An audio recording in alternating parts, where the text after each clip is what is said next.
Muy bien. Entonces, como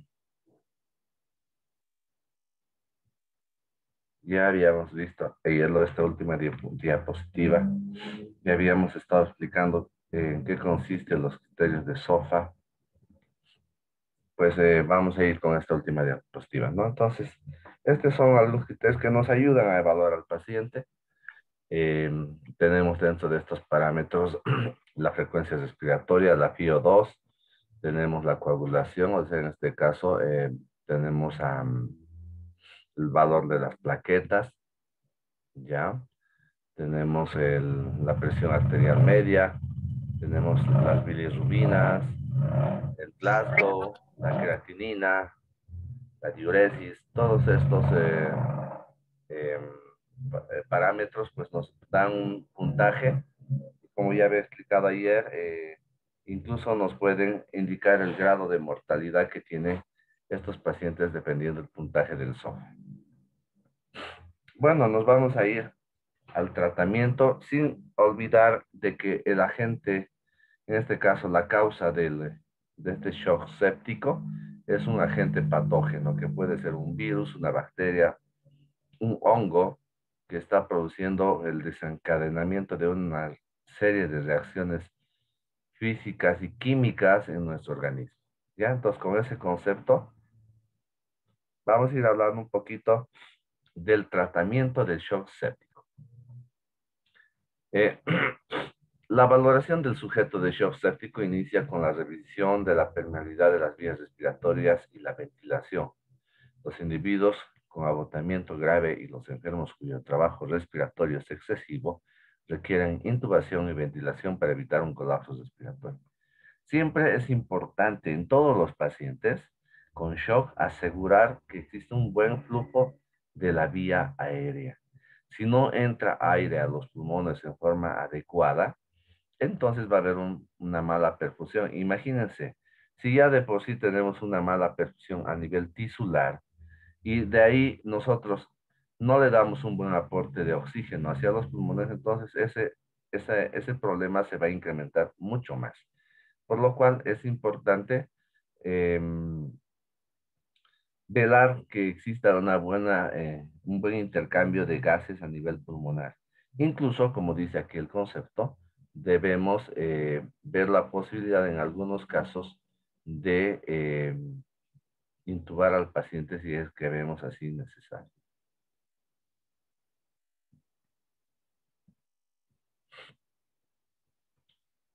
Otro concepto importantísimo, como en todos los estados de shock, es usar la fluidoterapia intravenosa.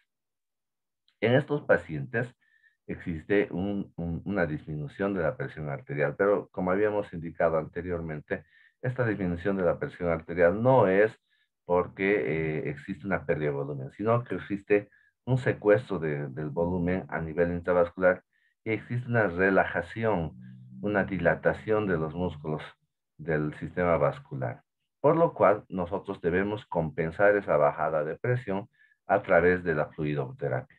¿Qué tipo de soluciones vamos a usar? Como en la mayoría de los estados de shock, vamos a utilizar sustancias cristaloides. Dentro de las sustancias cristaloides, ya ustedes saben muy bien que tenemos al Ringer, al lactato, el Ringer normal, a la solución fisiológica. En muchos casos, estos pacientes llegan a hacer acidosis, como ya habíamos explicado en la fisiopatología, ¿no? Una lactoacidosis, o sea, ácido láctico elevado. Entonces, el zinc lactato sería una de las opciones importantes para utilizar dentro de la fluidoterapia. Obviamente que solamente con zinc lactato no vamos a revertir el proceso de la acidosis metabólica, sino que debemos utilizar otras sustancias como el bicarbonato, etcétera, ¿no? Otro aspecto muy importante es el uso de antibióticos. Si sabemos que hay un microorganismo que está produciendo una infección, entonces debemos usar un medicamento que vaya a contrarrestar la actividad de ese microorganismo. Si son bacterias, usamos antibióticos. Si son hongos, entonces usamos antimicóticos. Si son virus, no usamos nada, obviamente. Sin embargo, como sucede en el coronavirus, el problema de las infecciones con virus es que sobreagregadamente, o sea, encima del virus pueden venir infecciones bacterianas. Por eso es que en el esquema del coronavirus, por ejemplo, se utilizan antibióticos que van a ir a evitar la sobreinfección. O sea, evitan la sobreinfección. No, los antibióticos no hacen absolutamente nada con el virus. No lo matan, no lo hacen nada. ¿Sí? Por ejemplo, ahora se está hablando de la ivermectina. ¿Qué acción tiene la ivermectina contra el virus? Simplemente tiene una acción de evitar su reproducción. Por eso es que se usa en la primera etapa de la infección por coronavirus, ¿no? Entonces, ese es el concepto que se tiene. Existen estudios todavía que se están definiendo que nos van a dar o no la efectividad del uso de ivermectina. Pero en sí la ivermectina no está yendo a matar al virus, simplemente está evitando su reproducción. Entonces, a través de este concepto nosotros debemos usar en la mayoría de los casos una antibioterapia que va a ir dirigida a las bacterias, ya sea por ser el agente etiológico, ya sea por evitar una sobreinfección. Y si hemos detectado hongos en este paciente, pues usamos además antimicóticos. Concluyo esta parte del tratamiento con medicamentos, indicando de que inicialmente, o sea, uno no sabe qué germen está produciendo la infección, lo cual se hace un esquema empírico. ¿Eso qué significa? Que nosotros vamos a usar probablemente una asociación de antibióticos que vayan a cubrir a gérmenes gram positivos, gram negativos e incluso anaerobios.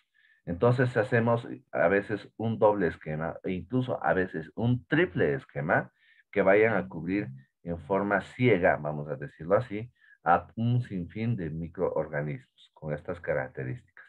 Pero posteriormente nosotros debemos realizar lo que se denomina un cultivo y un antibiograma.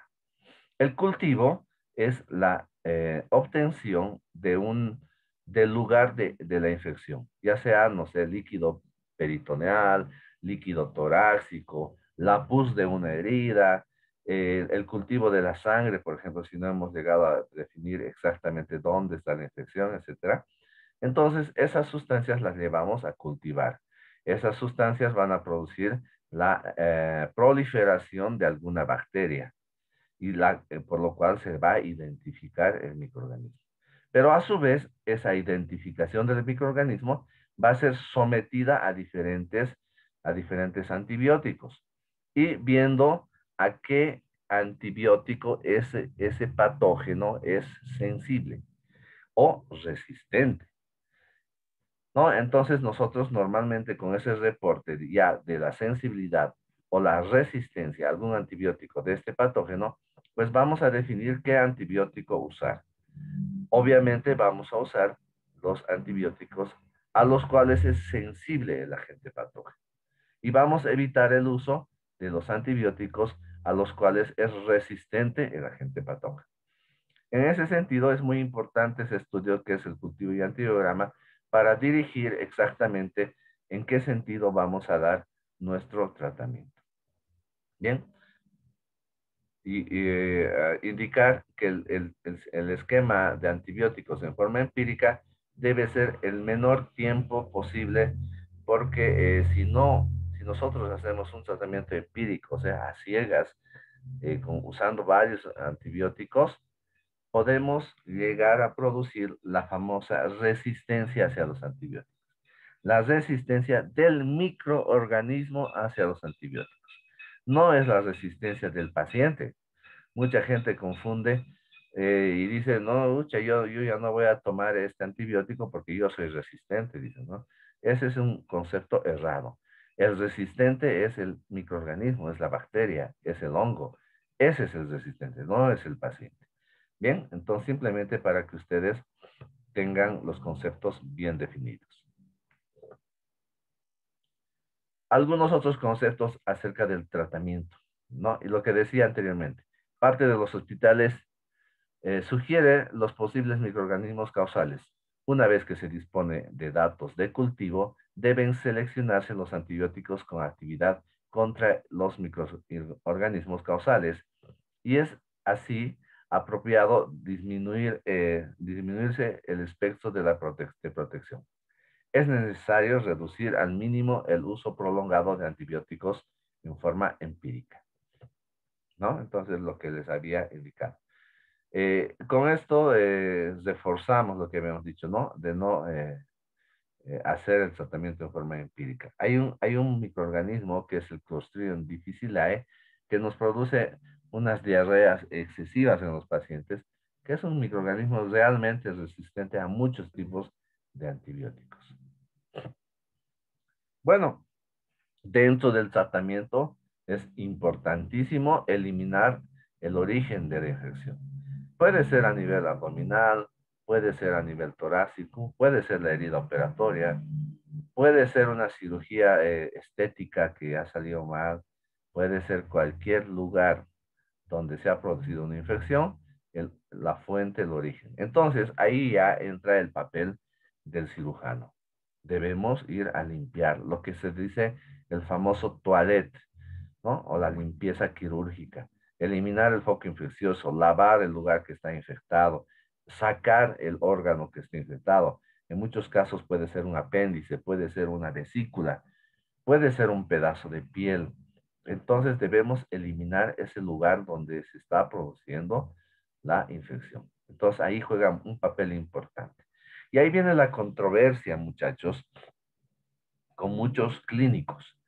Nosotros a veces nos convocan a nosotros, a los cirujanos, los terapistas, por ejemplo, para decir, este paciente está con shock séptico y tiene una infección en alguna parte del cuerpo. Operen, nos dice, ¿no? Entonces nosotros, ¿y qué vamos a operar?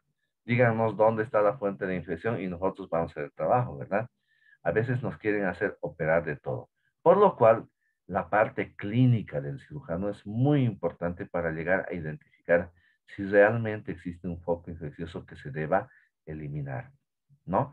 Eh, Sin embargo, también hay cirujanos que evitan, ¿no? Por el estado del paciente, que está muy grave, porque el shock séptico es realmente muy grave. A veces dicen, no, este paciente primero colóquenmelo en buenas condiciones y después lo opero. Entonces, ¿a qué me voy con este concepto? De que no debemos perder el tiempo. Si realmente estamos seguros que hay un foco infeccioso, debemos actuar rápidamente.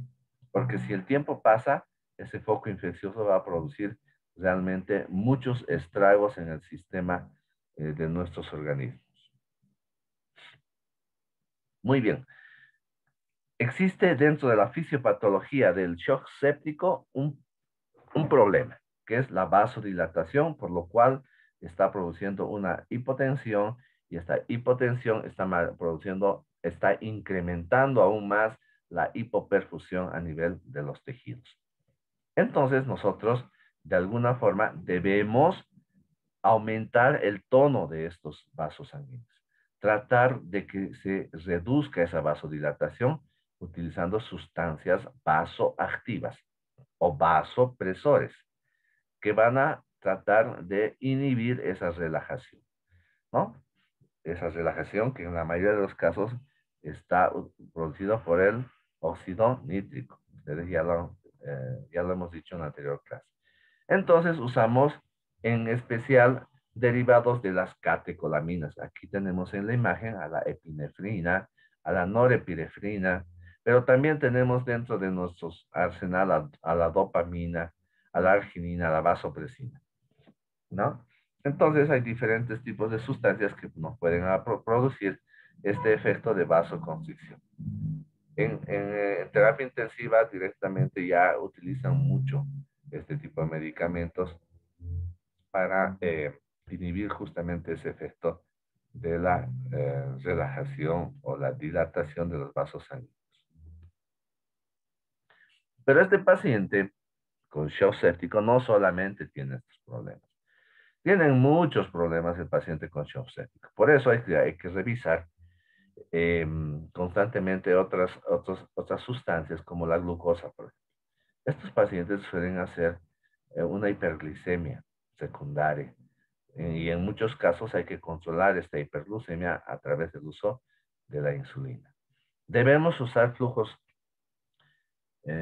bajos de oxígeno durante la ventilación mecánica, pero si el paciente no está bien con ventilación mecánica, más bien el concepto es al contrario, usar flujos altos. Solo cuando se usa ventilación mecánica debemos usar flujos altos. Debemos usar corticoides, ¿no? Los corticoides actualmente se han utilizado mucho porque inhiben la actividad proinflamatoria que tienen algunos mediadores químicos. Ayer hablábamos de las interleucinas y algunas de estas interleucinas y del factor de necrosis tumoral producen un proceso inflamatorio muy agresivo para el organismo. Y los corticoides, pues, son un tipo de medicamentos que van a frenar de alguna forma esta actividad de estos mediadores químicos y van a reducir su actividad, ¿no? Entonces, de alguna forma nos ayuda muchísimo el uso de corticoides. La modulación inmunitaria coadyuvante. Existen sustancias, ¿no? Anticuerpos que van a ir específicamente a la actividad del microorganismo, como la antiendotoxina, la anticitocina, que son antagonistas del receptor de la citocina, estimuladores inmunitarios y son inhibidores de la sintetasa del óxido nítrico. Y no se olviden que el óxido nítrico es una de las sustancias que produce relajación a nivel de los vasos sanguíneos. Bueno, para concluir esta parte del shock séptico, tenemos diferentes mapas conceptuales, como pueden ver acá, donde nos van a ayudar a tomar decisión en el manejo de los pacientes. Y como ustedes pueden ver, no lo voy a explicar intensamente este cuadro, sin embargo, simplemente les voy a mostrar que se toman muchos parámetros importantes para la toma de decisiones, como ser la presión arterial sistólica, que no debe bajar menos de 90, la presión arterial media, que está abreviada aquí como TAM, que no debe ser menor a 65, o la presencia de lactato, que no debe ser mayor a 3 milimoles por litro, ¿no ven? Todos esos parámetros, ¿de dónde nos van a salir? A través de estudios de laboratorio generalmente. Apoyados con el estado clínico, pues nos van a hacer tomar cierto tipo de decisiones para iniciar ya sea resucitación con cristaloides, con volumen, ¿no? O utilizar coloides o utilizar en algunos casos vasopresores, ¿no? Las sustancias vasoactivas, incluso la transfusión, la dobutamina, los esteroides y algunos otros tipos de medicamentos que usamos, pero en función a los niveles y los valores que tenemos dentro de nuestro estudio. Por lo cual, este paciente es de un manejo multidisciplinario y la mayoría de los estados de shock avanzados son tratados en terapia donde se tiene una gran disponibilidad de estudios imagenológicos y de laboratorio que nos apoyan a la toma de decisiones. Bien, muchachos, esta parte del shock séptico es realmente muy amplio de hablar.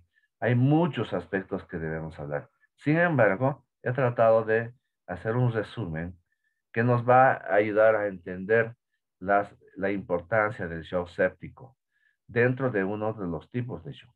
Ya hemos visto los dos shock más importantes que se les van a encontrar a ustedes durante su actividad como médicos, que es el shock hipovolémico y el shock séptico. Son eh, yo podría catalogarlos entre los más importantes. El primero, por la cantidad de casos que se les pueda presentar. O sea, hay muchos casos con shock hipovolémico que ustedes van a ver. Y el otro caso, por la gravedad que representa el shock séptico. En ninguno de los casos y en ningún tipo de shock debemos retardar nuestra evaluación y nuestro tratamiento. Bien, ahora vamos a hablar de otro tipo de shock que no está dentro del shock distributivo, como lo hemos indicado dentro del shock séptico, es el shock cardiogénico. Este tipo de shock, como su nombre dice, pues dice cardiogénico. Y si ustedes desglosan y entienden la palabra cardiogénico, significa que este shock se ha producido a nivel del corazón. ¿Sí? Entonces, vamos a ir avanzando con el shock cardiogénico Y vamos a ir leyendo este concepto que dice, el shock cardiogénico es una forma extrema de insuficiencia cardíaca aguda. Fíjense, entonces, ¿qué significa? Que el corazón no está funcionando bien por algún motivo. Y este problema cardiológico nos va a producir una alteración a nivel sistémico. O sea, todo lo que es la fisiopatología del shock, ¿no? Caracterizada por la caída persistente y progresiva de la presión arterial. O sea, este mal funcionamiento del corazón nos está produciendo una disminución de la presión arterial que va en relación a todos los tipos de shock que estamos viendo, por si acaso. Con una adecuada presión de llenado ventricular, con disminución general y grave de la perfusión tisular. Fíjense, al final, este mal funcionamiento del corazón con caída de la presión arterial nos está llevando a lo mismo que los otros estados de shock, que es una mala o inadecuada perfusión tisular. Y obviamente el resto de los eventos ustedes ya los conocen. Dice, más allá de los límites compatibles necesarios para mantener la función de los órganos vitales en reposo. ¿Ven? O sea, llegamos a lo mismo, pero el origen del problema está a nivel cardiológico. Existe esta complementación del concepto que acabamos de explicar, que dice, el shock cardiogénico no es solo la disminución importante de la presión arterial, debe existir la incapacidad del corazón para mantener un adecuado bombeo sistémico. Y es indispensable que concurra con alteraciones que se producen por la grave disminución de la perfusión de órganos vitales. ¿No? Entonces, no es como en la mayoría de los shocks que solamente nos enfocamos a la presión arterial, porque al final el tratamiento, ¿no? En la mayoría de los shocks, como hemos visto en el shock hipovolémico, en el shock séptico, en primera instancia, ¿qué es lo que hacemos? Meter fluidos, ¿para qué? Para subir la presión arterial. Pero en este caso, es más, debemos tener mucho cuidado de meter fluidos porque sabemos que el problema no es tanto a nivel del sistema vascular, sino es el problema a nivel cardíaco. Y nuestra atención debe ir a solucionar primero el problema cardíaco para que posteriormente todas las consecuencias vayan reduciéndose más adelante. ¿Sí? Eso nos indica esa complementación del concepto. Vamos a ir siguiendo, explicando algunas definiciones.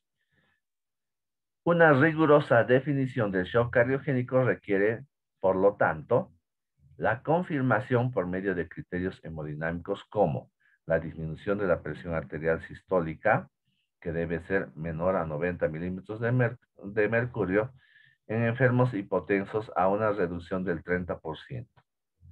Debemos tomar en cuenta, por ejemplo, la presión de llenado ventricular elevada normal, de lo cual va a resultar el gasto cardíaco y la vasoconstricción periférica.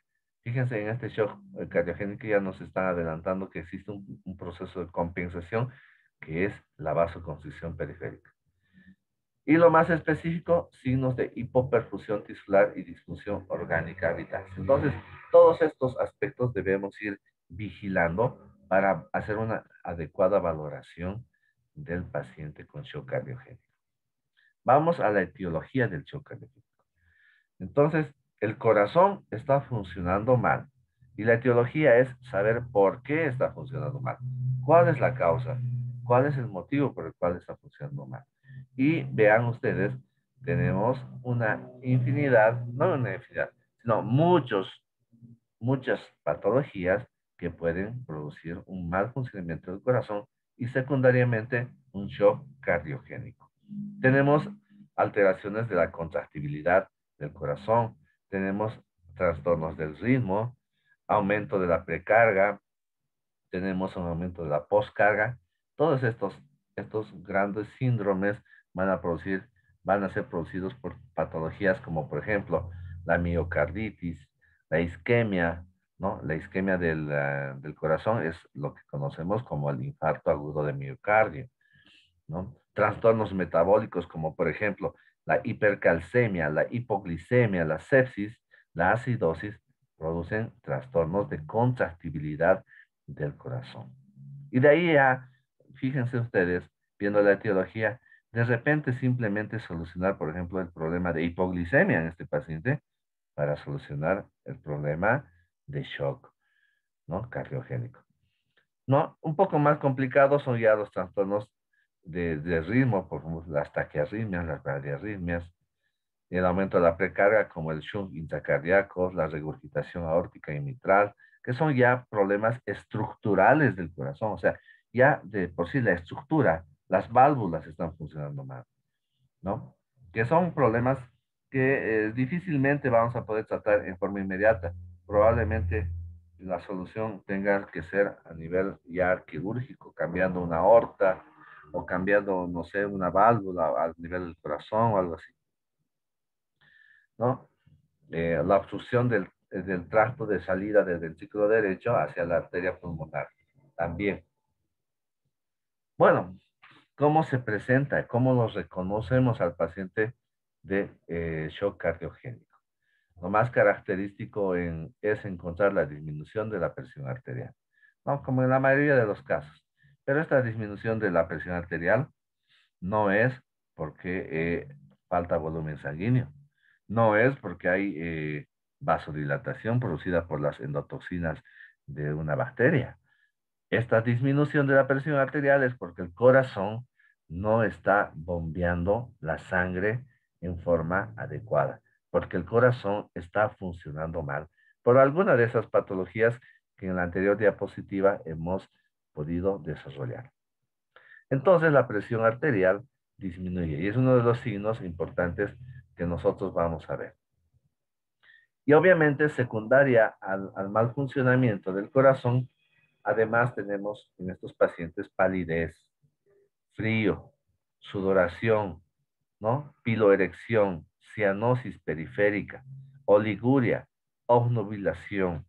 Todos estos signos que acabo de mencionarles los vamos a denominar como signos de hipoperfusión tisular. ¿Eso qué significa? Que está llegando una inadecuada cantidad y calidad de sangre a nivel de los tejidos. Y por eso el paciente está pálido, frío, sudoroso, con piloerección, con cianosis, con oliguria, con obnubilación y excitación.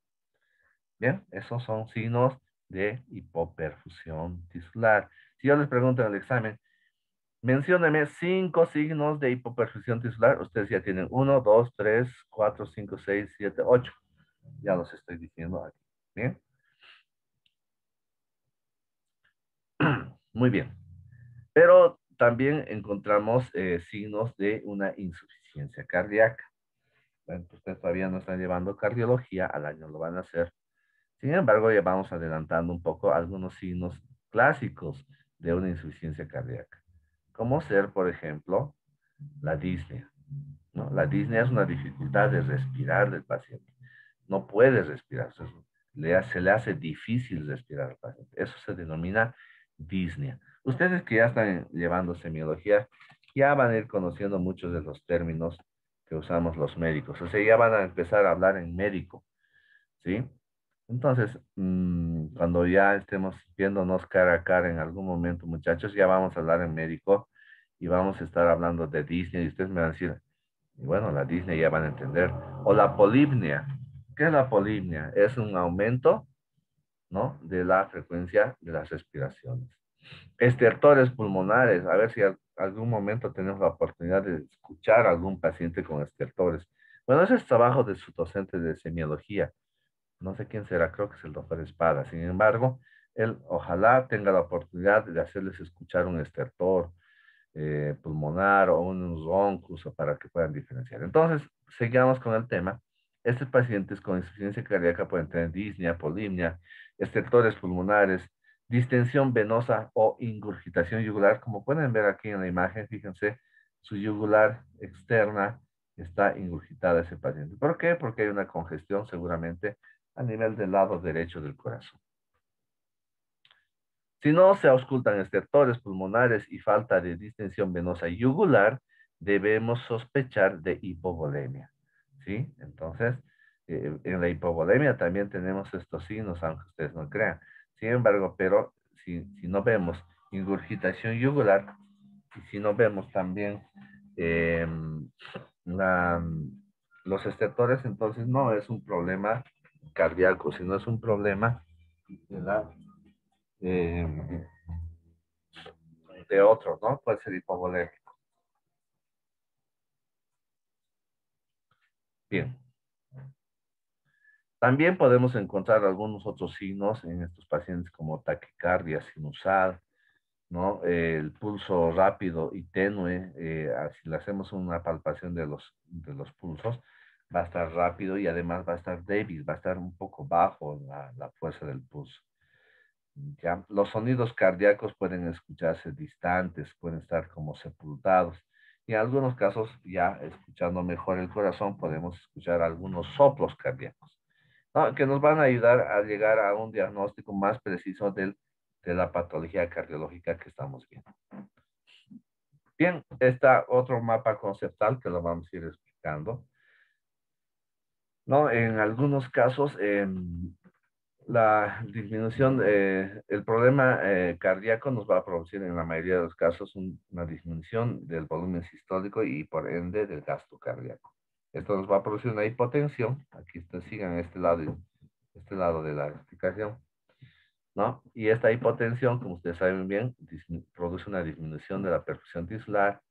Y obviamente, dentro de esta perfusión tisular va a existir una disminución de la perfusión del corazón. El corazón, saben ustedes muy bien que está irrigado por las arterias coronarias. Si el corazón trabaja mal, automáticamente la sangre que tiene que salir del corazón y tiene que llegar a través de las coronarias al mismo corazón para que se esté alimentando, pues va a llegar con disminución de una perfusión coronaria. Entonces, va a entrar en un círculo vicioso el corazón, aparte de que esté trabajando mal, va a estar con una mala perfusión a nivel coronario. Entonces, le va a faltar también oxígeno al corazón y obviamente va a incrementar, ¿no? El problema.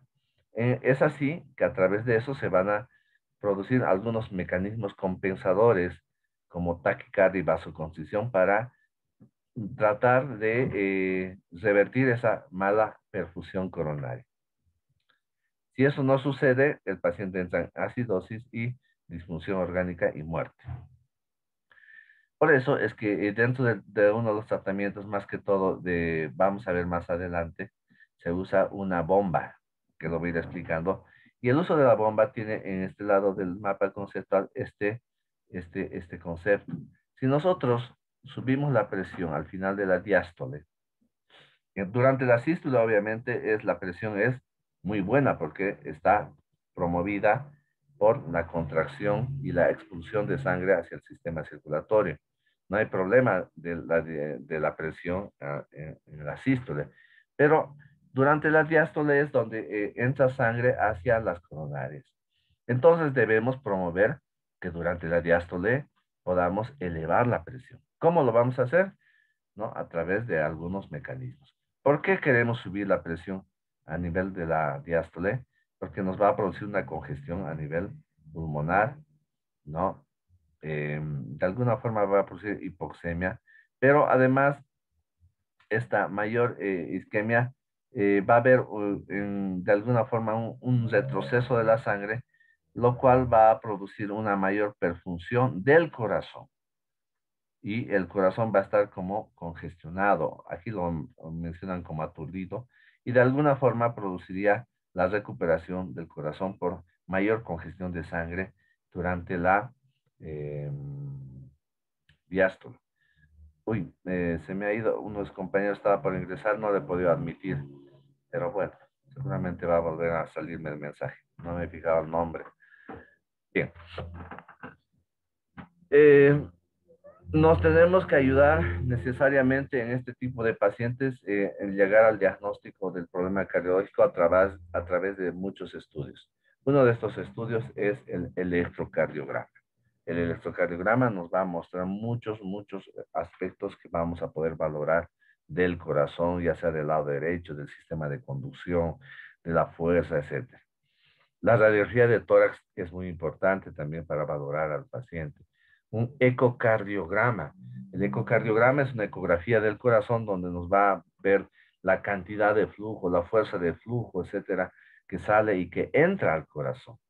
Y, por ejemplo, acá tenemos al final la colocación del catéter de Song-Ganz y una vía arterial. Fíjense acá, estoy mostrando en el dibujo el catéter de Song-Ganz para que ustedes lo vean, que puede entrar a través de la vena yugular interna o también a través de la vena subclavia. Fíjense, este catéter llega hasta el lado derecho del corazón, pasa la aurícula derecha, pasa el ventrículo derecho, sale por la arteria pulmonar y justamente la punta de este catéter, fíjense acá, está a nivel de, eh, donde, donde puede entrar al nivel más delgado, digamos, de la arteria pulmonar. Eso es lo que llaman la cuña, ¿no? La presión en cuña, que es tomada por el catéter de Song-Ganz. Y este catéter nos va a registrar presiones de ese lugar, nos vamos a poder sacar sangre de ese lugar y analizarlo, ver el nivel de oxigenación de esta sangre, etc. Nos ayuda muchísimo. Aquí, lamentablemente, en nuestro medio no lo hacemos porque es un procedimiento invasivo que se requiere de cierto adiestramiento, pero en otros lugares el catéter de Song-Ganz es muy importante para la valoración de todos los pacientes de shock. La valoración de la oximetría también nos sirve, que es la relación que existe entre la saturación, perdón, es la relación que existe entre el estado de oxigenación y la disminución, características del pH durante la acidosis láctica existente, ¿no? Bueno, de la misma forma hay que valorar los electrolitos, la glicemia. No se olviden que alteraciones de los electrolitos, especialmente del potasio, nos pueden producir problemas a nivel cardiológico. Y lo mismo alteraciones de la glucosa. ¿Sí? Por lo cual debemos valorar estos dos, estas dos sustancias del cuerpo, ¿no? Para tratar de normalizarlos y de alguna forma coadyuvar con el paciente. Durante del tratamiento del shock cardiogénica, debemos tener objetivos. Y uno de los objetivos primordiales son adecuar la perfusión tisular y reperfundir el vaso ocluido. Estamos hablando un poquito aquí del infarto agudo de miocardio. ¿Sí? ¿Para qué? Para adecuar la perfusión tisular debe mejorarse el gasto cardíaco y la presión arterial, lo cual se consigue con la adecuación de la precarga y la poscarga. Durante la precarga debemos optimizar la presión del llenado ventricular y para la poscarga